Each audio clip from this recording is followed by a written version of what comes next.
दरम्यान अजित पवार आज 6व्यांदा उपमुख्यमंत्री पदाची शपथ घेणार आहेत।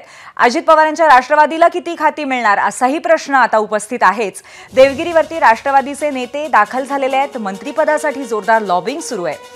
मावळत्या सरकारमध्ये राष्ट्रवादीचे 9 मंत्री होते। यामध्ये दिलीप वळसे पाटील, आशुतोष काळे, अनिल पाटील, दत्ता भरणे, देवगिरीवरती दाखल आमदार राजेश विटेकर असे अनेक लोक आपल्याला या दृश्यांमध्येही बघायला मिळतील। आणि अनेक लोकांची, अनेक राष्ट्रवादीच्या आमदारांची, माजी मंत्र्यांची सध्या देवगिरीवरती गर्दी होती आहे आणि मंत्रिमंडळासाठी सुद्धा जोरदार लॉबिंग सुरू आहे।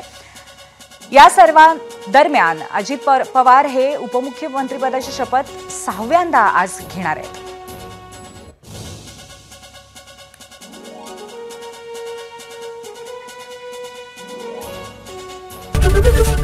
एबीपी माझा, उघडा डोळे बघा नीट।